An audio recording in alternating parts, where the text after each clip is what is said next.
We won't rest. We won't rest. We won't rest. Thank you, everybody. You know exactly what I'm going to say. You're trying to get me in trouble. That was so depressing. Look, I watched this and I feel bad for Maxine Waters. Chuck Schumer and Maxine Waters, they said we will fight 4 times and they got to go take a nap. Are the Democrats meeting the moment? No.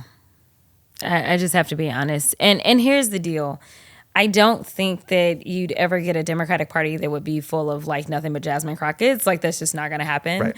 But I do think that there is value in having leadership that understands who the players are on your team and making sure that they're playing their best positions, right? Right. For instance, with this, the answer was we all need to be with people. And I was there earlier. I left before Chuck got up. I had to go somewhere. But nevertheless, like The show went long. it did. But also, like, is this really Chuck's space?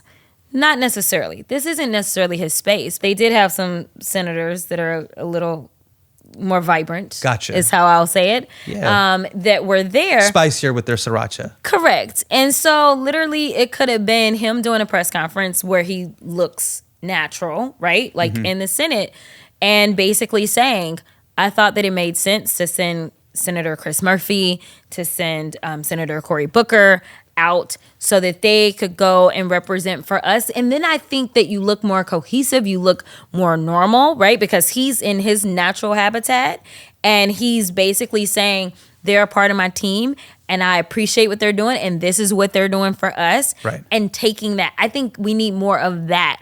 What we tend to see is we've got a lot of people that are getting into very unnatural situations, Yes. right? Like right now we're all like doing podcasts and I'm like, Is everyone in their pocket on the podcast? yeah, exactly. Right. That's the Yes. thing. And I'm like, I get that you're like, okay, we're probably in about the 1970s when it comes to where we are on comms.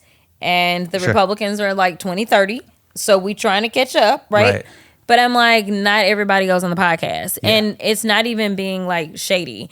It's just being honest about the type of communication. You don't go on a podcast and then sound like you're on CNN or MSNBC. Like it's completely different.